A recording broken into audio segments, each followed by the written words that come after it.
نہ صرف یہ عہد کرتا ہے بلکہ وہ اس بات کا عملاً اظہار کرتا ہے کہ اس کی جان، اس کا مال، اس کا وقت، اس کی صلاحیت جس کام میں استعمال ہوگی وہ صرف اور صرف بھلائی کا پھیلانا ہے اور برائی کا ختم کرنا ہے۔ یہ بھلائی محض تبلیغی دوروں میں نہیں ہے بلکہ یہ بھلائی اسے کاروبار کے اندر۔ اگر وہ اپنے کاروبار میں برکت چاہتا ہے تو اسے اس کاروبار کے اندر اس بھلائی کو لانا ہوگا۔ اس کی دعوت دینے کے لیے وہ سفر کرتا ہے، دور جا کے لوگوں کو بلاتا ہے۔ اگر وہ وقت کی پابندی کا پورا احساس نہیں رکھتا، اہتمام نہیں کرتا اور اوروں سے کہتا ہے پابندی وقت کی جائے تو پھر برکت نہیں ہو سکتی۔ برکت اسی وقت ہوگی جب اس اصول کو وہ عمل نافذ کر کے دیکھے۔ گویا قرآن کریم نے تجارت کو محض یہاں کے معاملے تک محدود نہیں کیا ہے بلکہ یہ چاہا ہے کہ اس کے وسیع مفہوم کو سمجھا جائے کہ ایک ایسا انویسٹمنٹ ہو جو آپ کو یہاں پر بھی حسنات دے اور آخرت میں کامیابی دے۔ اس کو سامنے رکھتے ہوئے قرآن پاک یہ چاہتا ہے کہ ہمارے معاملات کو دو اصول کنٹرول کریں۔ پہلا اصول ہے کہ کیا چیز حلال ہے، دوسرا ہے کہ کیا چیز ممنوع یا حرام ہے۔ ہم نے حلال و حرام کو اس کے ایک انتہائی محدود مفہوم میں سمجھا ہے اور اسی کو ہم اہمیت دیتے ہیں کہ اگر آپ سفر کر رہے ہیں، آپ آسٹریلیا گئے، آپ جاپان گئے، آپ چائنا گئے، آپ ہر جگہ یہ پوچھتے ہیں کہ یہ جو مرغی اور یہ جو انڈا اور یہ جو روٹی اور بریڈ ہے حلال ہے یا حرام ہے۔ چنانچہ سب توجہ ہماری رہتی ہے اس طرف کہ یہ دیکھا جائے کہ ذبیحہ ہے یا نہیں ہے۔ اگر ایک شخص اس کا تو بڑا اہتمام کر رہا ہے کہ وہ جو کچھ کھانا کھاتا ہے تحقیق کر لیتا ہے، لیکن جو کچھ وہ ذرائع علم سے حاصل کر رہا ہے، جو کچھ وہ سوچ رہا ہے، جو کاروبار کی اس نے شعبہ اختیار کیا ہے، جس انداز پہ کاروبار کو ہینڈل کر رہا ہے، وہ سارے معاملات وہی ہیں جو کوئی اور کرتا ہے، تو کیا یہاں پر حلال حرام کا اپلیکیشن نہیں ہوگی؟ چونکہ ہم نے یہ سمجھ لیا ہے کہ یہ ایک بہت لمیٹڈ نیرو کانسیپٹ ہے، اس بنا بقیہ معاملات کو ہم نے آزاد چھوڑ دیا۔ ایک حدیث میں یہ آتا ہے کہ ایک شخص ہاتھ اٹھا کر کے بار بار دعا کرتا ہے یا رب یا رب، جبکہ جو کچھ اس نے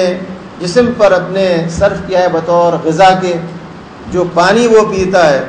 جو لباس وہ پہنتا ہے، وہ سب کے سب حرام سے حاصل کیے گئے ہیں۔ اس کی دعا کیسے قبول ہوگی؟ ایک اور مقام پر یہ بات کہی گئی ہے کہ حلال بین ہے، حرام بین ہے، اور جو ایریاز گرے ہیں ان سے بچنا ضروری ہے۔ ہم یہ سمجھتے ہیں کہ جو گرے ایریاز ہیں اس میں ہماری پوری گنجائش ہے، اور حرام جو ہے وہ اسپیسیفائڈ ہے صرف اس حد تک کہ آپ کا اکاؤنٹ بینک میں سود والا ہے بغیر سود والا ہے، جبکہ حلال کا مطلب یہ ہے کہ آپ کا سورس آف انکم، آپ کا ایریا آف انکم، آپ کا جو پورا ٹرانزیکشن ہے اکنامک، وہ کہاں تک اخلاق کے اصولوں کی پیروی کر رہا ہے۔ اگر آپ ایک بڑی عمدہ لیبلنگ کرتے ہیں اور آپ یہ کہتے ہیں کہ اس پروڈکٹ کے اندر یہ چیزیں پائی جاتی ہیں، اور یہ اس لیے کہتے ہیں کہ جو آپ کا مارکیٹنگ ایکسپرٹ ہے وہ یہ بتاتا ہے کہ لیبلنگ ایسے ہوگی، ورڈنگز یہ ہوں گی، کیونکہ مارکیٹ انالیسس یہ بتاتا ہے کہ ان الفاظ سے کسٹمر زیادہ اٹریکٹ ہوتا ہے، لیکن جو آپ کا سبجیکٹ میٹر ہے، جو آپ کا کانٹینٹ ہے، وہ اس سے کچھ مختلف ہے۔ میں بغیر کسی کا نام لیے آپ کو دعوت دوں گا کہ آپ کسی بھی کیمسٹ کے پاس جا کر کے اس سے یہ کہیں کہ جو سب سے قیمتی وائٹامن ہے وہ آپ کو دے دے، اور اس پہ آپ پڑھ کے دیکھیں کیا لکھا ہوا ہے۔ اس پہ لکھا ہوگا کہ یہ آپ کے ڈیلی ریکوائرمنٹس کو پورا کرتی ہے، اور جو منرلس اور وائٹامنس وغیرہ درکار ہیں اس کے اندر پائی جاتی ہیں. اور سب سے آخر میں ایک باریک لکیر ہوگی جو یہ کہے گی کہ جو فیڈرل ایجنسی ہے ڈرگس کی اس نے ابھی تک طے نہیں کیا ہے کہ منیمم ریکوائرمنٹ کیا ہے. گویا پہلے آپ نے یہ بات کہی کہ it meets all requirements, but at the end of the day you are leaving a small message that this is not determined how much we need for every day. This labeling, یہ جو labelling ہے یہ ایک art ہے, وہ محض دوا میں نہیں ہر چیز میں ہوتی.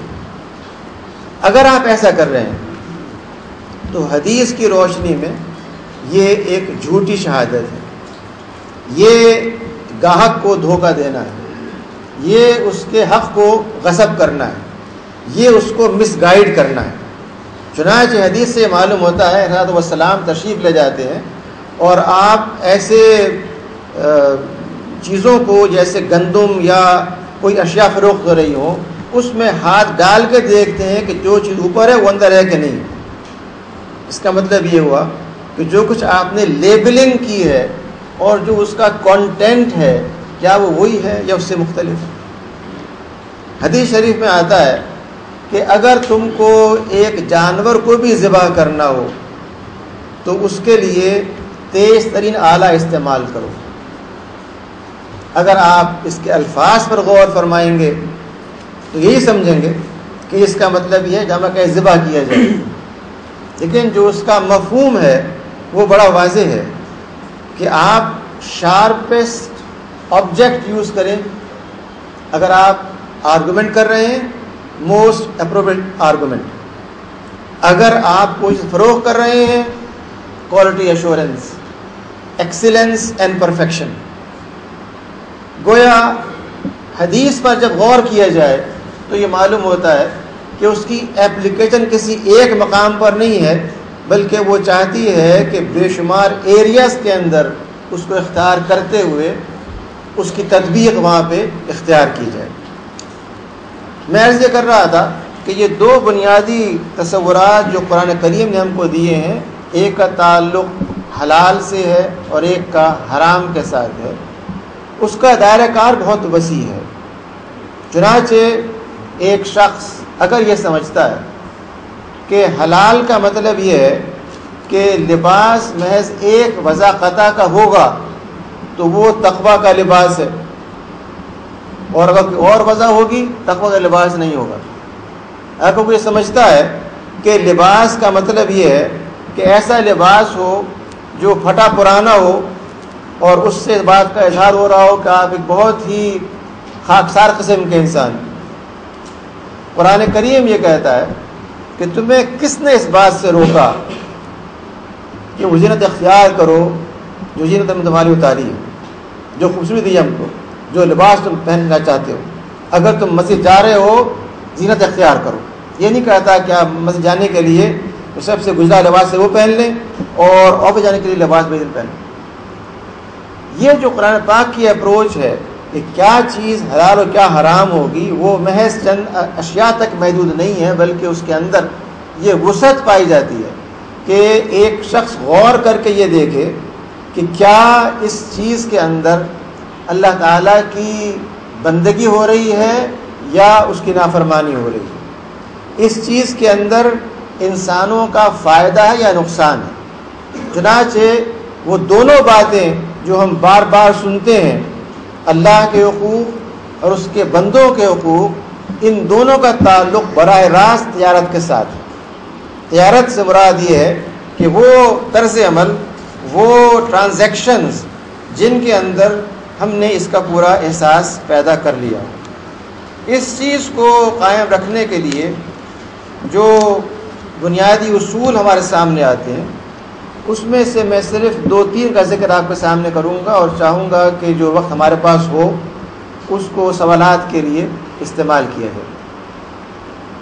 پہلی بات جو تجارت میں اسلام چاہتا ہے وہ یہ کہ جو ٹرانزیکشن اور معاملات آپ کے ہوں ان کی بنیاد باہمی رضامندی اور اعتماد ہو.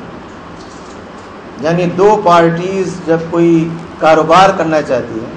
تو ان میں نہ صرف اعتماد ہو بلکہ وہ اس بات پر ایگری کریں کہ جو کچھ وہ کرنے جا رہے ہیں وہ کیا ہے. جس کا مطلب یہ ہوا کہ ایمبیگوئٹی اور انڈیسائیڈڈنیس موجود نہیں ہونی چاہیے. آغاز سے آپ کو یہ معلوم ہو کہ کیا چیز آپ کرنے جا رہے ہیں. جو مینجمنٹ گروز کہلائے جاتے ہیں،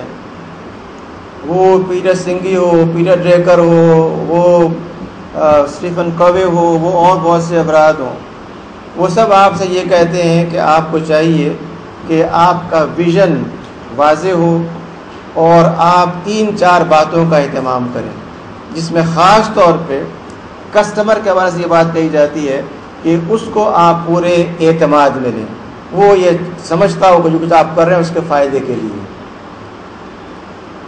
حدیث سے اور قرآن کریم سے ہمیں اصول ملتا ہے کہ جب تک یہ اعتماد اور باہمی رضامندی اختیار نہیں کی جائے گی اس وقت تک ہم آگے نہیں بڑھ سکتے. چنانچہ قرآن پاک صاحب کہتا ہے کہ اہل ایمان اپنے بھائیوں کے مال ناجائز طور پہ نہ کھاؤ بلکہ جائز طریقے سے. جائز طریقہ وہ ہے جس کے اندر آپ نے باہمی رضامندی کے ساتھ ایک ایگریمنٹ کیا ہے، ایک معاہدہ کیا ہے، اور اس معاہدے کی روشنی میں آپ اس چیز کو آگے اختیار کر رہے ہیں. دوسری چیز ہم کو ملتی ہے وہ یہ کہ جو کچھ آپ نے کسی کے ساتھ ایگریمنٹ کیا ہے، وعدہ کیا ہے، اس کو آپ کو پورا کرنا ہوگا. وہ آپ کو واقعہ یاد ہوگا، نبی صلی اللہ علیہ وسلم نے ایک شخص سے مکے میں نبوت سے پہلے ایک معاملہ کرتے وقت یہ بات کہی کہ اس معاملے کو ہم یہاں پر چھوڑ کر کے کچھ دیر بعد اس کو دوبارہ مکمل کریں گے. اور وہ صحاب جو تھے وہ تشریف لے گئے اور آپ ان کا انتظار کرتے رہے 3 دن تک اسی مقام پر، کیونکہ آپ نے وعدہ کیا تھا کہ آپ یہاں پر ہوں گے. ہم اس واقعے کو پڑھتے ہیں لیکن ہم یہ بھول جاتے ہیں کہ اس کے اندر بے شمار سبق ہمارے لیے موجود ہے. یہ محض اس بات کا وعدہ نہیں ہے کہ آپ کہاں کھڑے ہوئے ہیں، بلکہ اس بات کا وعدہ ہے کہ آپ جس چیز کے لیے ٹرانزیکشن کر رہے ہیں، جو آپ کا ایک پروجیکٹ فلوٹ کرنے والا ہے، اس پروجیکٹ کے حوالے سے کیا کیا چیزیں ایسی ہیں جن میں آپ خلوص نیت کے ساتھ بغیر کسی ایج پیچ کے اوپنلی فیئرلی کیا کام کریں گے. اور اگر آپ نے ایگری کیا ہے کہ آپ ایک خاص کوالٹی فراہم کریں گے، اس سے پھر کمی آپ نہیں کر سکتے. وہ کوالٹی وقت کی ہو، وہ کوالٹی پروڈکٹ کی ہو، اس میں کوئی فرق واقع نہیں. اگلی چیز جو ہمیں ملتی ہے سیرت پاک سے وہ یہ کہ آپ نے کسی موقع پر بھی یہ نہیں چاہا کہ کسی چیز کو چھپا کر کے رکھا جائے، اور اس بنا پہ تجارت وہی بہتر ہوگی جو ٹرانسپیرنٹ ہو. ٹرانسپیرنسی کے بغیر آپ کاروبار کو آگے نہیں بڑھا سکتے. ہمارے یہاں عام پہ خیال پایا جاتا ہے کہ دینے کے پیمانے کچھ ہوں، لینے کے کچھ اور ہوں. چنانچہ جب آپ ٹرانزیکشن کرتے ہیں تو آپ دیکھتے ہیں کہ آپ کا پروفٹ مارجن کتنا ہے اور دوسرے کو کیا چیز مل رہی ہے، اور چاہتے ہیں کہ اپنے مارجن کو میکسیمائز کیا جائے، اس کے مارجن کو کم سے کم کیا جائے. اسلام یہ مطالبہ کرتا ہے کہ آپ پروفٹ مارجن ہو یا آپ کا ٹریڈ کے اندر اشیاء کا بدلنا ہو، ان دونوں شکلوں کے اندر جو اسکیلز، جو بینچ مارک آپ نے اپنے لیے پسند کیے ہیں، وہی بینچ مارک دوسرے کے لیے پسند کیے جائیں، اور اسی وقت آپ تجارت کو آگے بڑھا سکتے ہیں اخلاق کی بنیاد پہ، حلال کی بنیاد پہ. اگر اس میں کہیں بھی کمی پائی جاتی ہے تو وہ تجارت کبھی آگے نہیں بڑھ سکی، نہ وہ برکت دے سکتی ہے. اسلام نے تجارت کو وابستہ کر دیا ہے کچھ ایسے پہلوؤں کے ساتھ جنہیں آپ مادی پیمانوں سے ناپ نہیں سکتے، اور یہ پیمانے وہ ہیں جو اخلاق کے ہیں، جو اطمینان کے ہیں، جو سکون قلب کے ہیں، جو ایک شخص کو اللہ تعالیٰ کے نور سے قریب کرنے کے، جتنا وہ ان چیزوں کو اختیار کرتا ہے اتنا ہی اسے کاروبار میں برکت اور بھلائی کی شکل پیدا ہوتی ہے، اللہ سے قریب ہوتا ہے۔ گویا تجارت ذریعہ بن جاتی ہے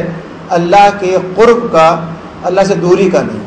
اسی لیے قرآن پاک میں آتا ہے کہ اہل ایمان وہ ہیں جو نماز قائم کرتے ہیں، جو زکوٰۃ دیتے ہیں،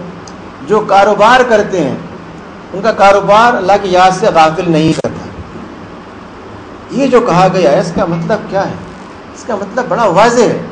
کہ اگر آپ نے کاروبار وہ اختیار کیا ہے جس میں آپ یہ سمجھتے ہیں کہ اس وقت آپ آن لائن یورپ یا امریکہ سے ٹرانزیکشن کر رہے ہیں، اور دوسری جانب اذان آپ کو متوجہ کر رہی ہے کہ آپ نماز کے لیے آئیں، اور ہم یہ کہتے ہیں کہ نہیں میں یہ کام پورا کر لوں بعد میں جاؤں گا، تو اہمیت کس کی ہے؟ برکت ہم کہاں پہ چاہتے ہیں؟ کامیابی کہاں پہ چاہتے ہیں؟ اگر آپ ایک ایسے کام میں لگے ہوئے ہیں جو آپ کی نگاہ میں بڑی مادی ترقی کا باعث ہے، اور اس کام کو کرتے وقت آپ کو یہ احساس نہیں ہے کہ اس کے نتیجے میں اللہ کے بندوں پر آپ کیا ظلم کرنے جا رہے ہیں۔ ایک واضح مثال جو ہمارے یہاں پائی جاتی ہے وہ پولوشن کی ہے، جس کے نتیجے میں نہ صرف پانی بلکہ ہوا دوسروں کے لیے زہر بن جاتی ہے۔ کیا ایک انڈسٹریلسٹ جب ایک ادارہ قائم کر رہا ہے تو وہ یہ سوچتا ہے کہ جو کیمیکل ویسٹ وہ فضا میں یا پانی میں بہا رہا ہے نتائج کیا ہوں گے، نہ صرف انسانوں کے لیے بلکہ ہر اس مخلوق کے لیے جو زندگی باقی رکھنا چاہتی ہے۔ ابھی آپ کے علم میں ہے کہ جو جاپان کے اندر زلزلہ آیا ہے، اس کے بعد جو نیوکلیئر پلانٹ کے اثرات ہیں اس سے وہ مچھلیاں ہوں، وہ پینے کا پانی ہو، وہ فضا ہو، ہر چیز متاثر ہو رہی ہے۔ یہ تو ایکسٹریم کیس ہے، لیکن عام حالات میں اگر ایک معمولی سی فیکٹری ہے اور اس کا ویسٹ اس طرح ضائع کیا جا رہا ہے، اس کے نتیجے میں لوگوں کی صحت متاثر ہو رہی ہے، تو کیا یہ چیز ایک حلال کاروبار ہے یا ایک حرام کاروبار ہے؟ ہم یہ سمجھتے ہیں کہ اس کو ہم حلال کر لیں گے زکوٰۃ ادا کرنے کے بعد، ہم یہ سمجھتے ہیں حلال کر لیں گے چند عمرے کر لینے کے بعد، لیکن دین یہ مطالبہ کرتا ہے کہ عمروں کے ساتھ ساتھ آپ اس اصول کو اپنے کاروبار میں بھی لگائیں جس کی بنا پر آپ عمرہ کرنا چاہتے ہیں۔ قرآن کریم نے ہمیں متوجہ کرتے ہوئے یہ بات بتائی ہے کہ وہ لوگ جو تولنے میں، پیمائش کرنے میں، لوگوں کو فراہم کرنے میں چیزیں دوہرے معیار استعمال کرتے ہیں، وہ ماضی میں ترقیاں کرنے کے باوجود راکھ کا ڈھیر بن گئے، ان کی وادیاں الٹ دی گئیں، ان پر سخت عذاب نازل کیے گئے۔ اس لیے آج بھی اگر کسی حیثیت سے بھی ہم ان پیمانوں کو، اس میزان کو، اس قسط کو اختیار نہیں کریں گے جو قرآن نے ہم کو بتائے، تو تجارت آگے نہیں بڑھ سکتی۔ ممکن ہے کہ وہ تجارت کچھ دن باقی رہے، اس کے فوائد بھی ہوں، لیکن وہ ایک ایسے پودے کی طرح سے ہوگی جو بظاہر بہت بڑا معلوم ہوتا ہے لیکن جڑیں اس کی نہ ہونے کے برابر ہیں۔ اس کے مقابلے میں وہ تجارت جس کی بنیاد صداقت پر ہوگی، امانت کے اوپر ہوگی، عہد کی پابندی پہ ہوگی، کوالٹی کنٹرول کے اوپر ہوگی، کانفیڈنس کے اوپر ہوگی، اس کی مثال قرآن کریم وہی دیتا ہے جو ایک شجر طیبہ کی ہے، جس کی جڑیں مضبوط ہیں، جس کی تنے پھیلے ہوئے ہیں اور جس سے ہر ایک کو فائدہ پہنچ رہا ہے۔ میں نے کوشش یہ کی ہے کہ آپ کے سامنے صرف چند اصول رکھوں اور ان کی جو اپلیکیشن ہے جس میں آپ لوگ زیادہ میرے مقابلے مہارت رکھتے ہیں اس کو سوالات کے لیے چھوڑ دیا جائے۔ اور اس موضوع پر بھی میں نے کچھ نہیں کہا ہے جو ہمارے بھائی پروفیسر صاحب نے ذکر کیا تھا مائکرو فائنینس کا، اس کے علاوہ جو اور پہلو بھی ایسے ہوں جس میں میں کچھ کر سکتا ہوں اس کے لیے میں حاضر ہوں۔ لیکن قبل اس کے کہ بات کو ختم کروں میں چاہوں گا کہ اس سینٹر کے حوالے سے جو حضرات ذمہ دار ہیں ان کو یاد دہانی کراؤں کہ یہ ایک بہت بڑی امانت ہے جو آپ کے پاس ہے، اور یہ امانت ایک ایسے فرد نے آپ کے پاس چھوڑی ہے جو تمام زندگی یہ کوشش کرتا رہا کہ دین کے لیے وہ اپنے مال کو، اپنے وقت کو، اپنی صلاحیت کو استعمال کرتا ہے. جس نے یہ چاہا کہ یہاں پر ایک ایسا ادارہ بنے جس میں تحقیقی کام ہو سیرت پاک کے حوالے سے خاص طور پر. اس لیے اس امانت کو صحیح طور پہ آپ اس وقت ادا کر سکتے ہیں جب اس کو سیریسلی لیا جائے اور یہ سمجھا جائے کہ اس عمارت کا صحیح استعمال اسی وقت ہوگا جب یہاں پر ماہانہ یا 2 ماہی یا 6 ماہی نہیں، بلکہ صبح سے شام تک اور شام سے صبح تک وہ کام ہو جس کے لیے اس کو بنایا گیا. یعنی سیرت پاک کے مختلف پہلوؤں کا جائزہ، نہ صرف جائزہ بلکہ وہ تحقیق جو اپلائیڈ نوعیت کی ہو، وہ تحقیق جو ہم کو بتائے کہ زندگی کے مختلف شعبوں میں سیرت پاک سے کیا رہنمائی ملتی ہے. گویا ایک پورا نقشہ بننا چاہیے جس میں آپ سیرت پاک کے حوالے سے یہ دیکھیں کہ اگر آپ لیکچر بھی رکھنا چاہتے ہیں تو وہ لیکچر تھیمیٹک ہوں، ان میں کیا موضوعات ہوں. اگر آپ چاہتے ہیں کہ تحقیق ہو تو وہ تحقیق کیا محض وہ ہوگی جس میں آپ بتائیں گے کہ کتاب میں کتنے صفحات ہیں، کتنے الفاظ ہیں، یا وہ تحقیق ہوگی جو آپ کو بتائے کہ اس دور کے مسائل جو ہیں ان کو ہم کس طرح سیرت پاک کی روشنی میں حل کر سکتے ہیں. گویا اپلائیڈ ریسرچ اور اس حوالے سے خاص طور پر جو نسل آنے والی ہے اس کو انگیج کرنے کے لیے، نوجوانوں کو سیرت پاک سے وابستہ کرنے کے لیے، ان کی سیرتوں کو اس سانچے میں ڈھالنے کے لیے آپ کے پاس کیا پروگرامز ہیں، یہاں پہ کتنی ورک شاپس ہو رہی ہیں، کتنے سیمینارز ہو رہے ہیں، کتنی مطبوعات آپ نے پلان کی ہیں، ان مطبوعات کی آڈینس کیا ہوگی، ریڈرشپ کیا ہوگی، وہ کن موضوعات پہ لائی جائیں گی. ان سارے کاموں کے لیے اس بات کی ضرورت ہے کہ انتہائی متحرک طور پر جو حضرات ذمہ دار ہیں وہ اس ذمہ داری کو محسوس کرتے ہوئے اور ان افراد کو ساتھ لے کر کے جو یہ سمجھتے ہیں کہ سیرت پاک کی نجات کا باعث ہے اور اس کی روشنی میں ہم کامیاب ہو سکتے ہیں، لیکن وہ شاید علمی طور پہ یہ کام نہ کر سکتے ہوں اور وہ اس کے لیے وسائل فراہم کر سکتے ہیں. ان سب افراد کو ساتھ لے کر کے ایک ایسا پلان مرتب کیا جائے جو مہینوں اور سالوں میں نہیں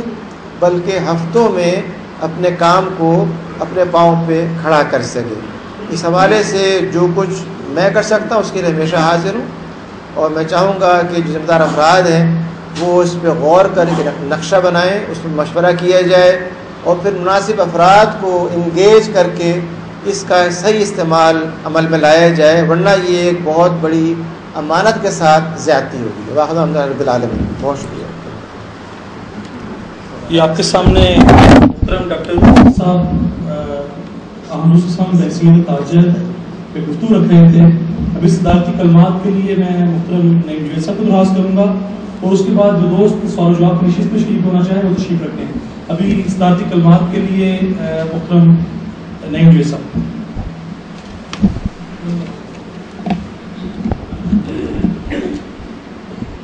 بلغ اللہ بکمالہ کشف الدجا بجمالہ حسنت جمیع خصالہ صلو علیہ وآلہ. ادنائے سبل ختم رسول مولا کل جس نے غبار راہ بخشا فروغ مادی سینہ. نگاہ عشق و مستی میں وہی اول وہی آخر، وہی قرآن وہی فرقان وہی یاسین وہی طٰہٰ. نحمدہ و نصلی علی رسول کریم. اما بعد اعوذ باللہ من الشیطان الرجیم. بسم اللہ الرحمن الرحیم. میرے نہایت محترم خواتین و حضرات، جناب فیصل ڈاکٹر انیس احمد صاحب، جناب خواجہ ذوالفقار صاحب، جناب اسلم ڈار صاحب، ارشد ببو صاحب و دیگر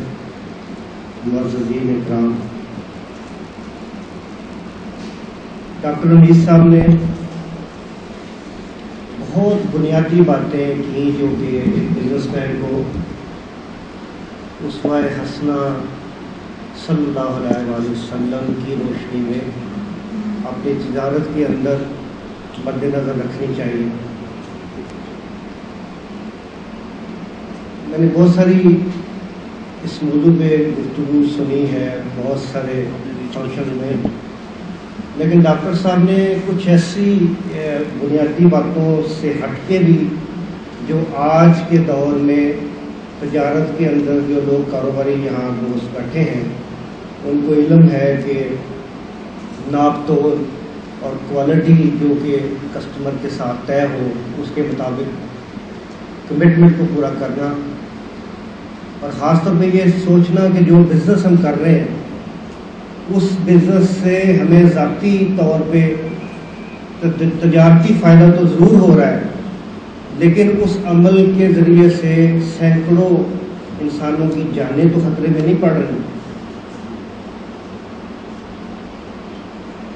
آج کے دور میں پولوشن کے حوالے سے بے شمار ایسی انڈسٹریز ہیں جس میں ٹیکسٹائل انڈسٹری ہے، لیدر کی انڈسٹری ہے، ربر کی انڈسٹری ہے، پلاسٹک کی انڈسٹری ہے، جو ایک خاص جگہ پہ لگنی چاہیے، جو زونز کے اندر لگنی چاہیے، اور بزنس کمیونٹی کو یہ کوشش کرنی چاہیے کہ اگر وہ کسی خاص زون میں نہیں لگا سکتے تو ایسی جگہ لگائیں جہاں دور دور آبادی نہ ہو، کیونکہ یہ سینکڑوں جانوں کا مسئلہ ہے۔ اور ڈاکٹر صاحب نے بڑا کلیئرلی بتایا ہے کہ ایک مسلمان تاجر جو ہے وہ تجارت کو اس نظر سے نہیں دیکھتا کہ اس میں مالی جو منفعت ہے وہ کیا ہے، بلکہ وہ یہ دیکھتا ہے کہ رسول کریم صلی اللہ علیہ وسلم کی سیرت کے مطابق ایک مسلمان معاشرے کے اندر ایک مسلمان تاجر کی جو ذمہ داریاں ہیں وہ کس طریقے سے پوری کرنی ہے، اور اس میں کوئی ایک بات نہیں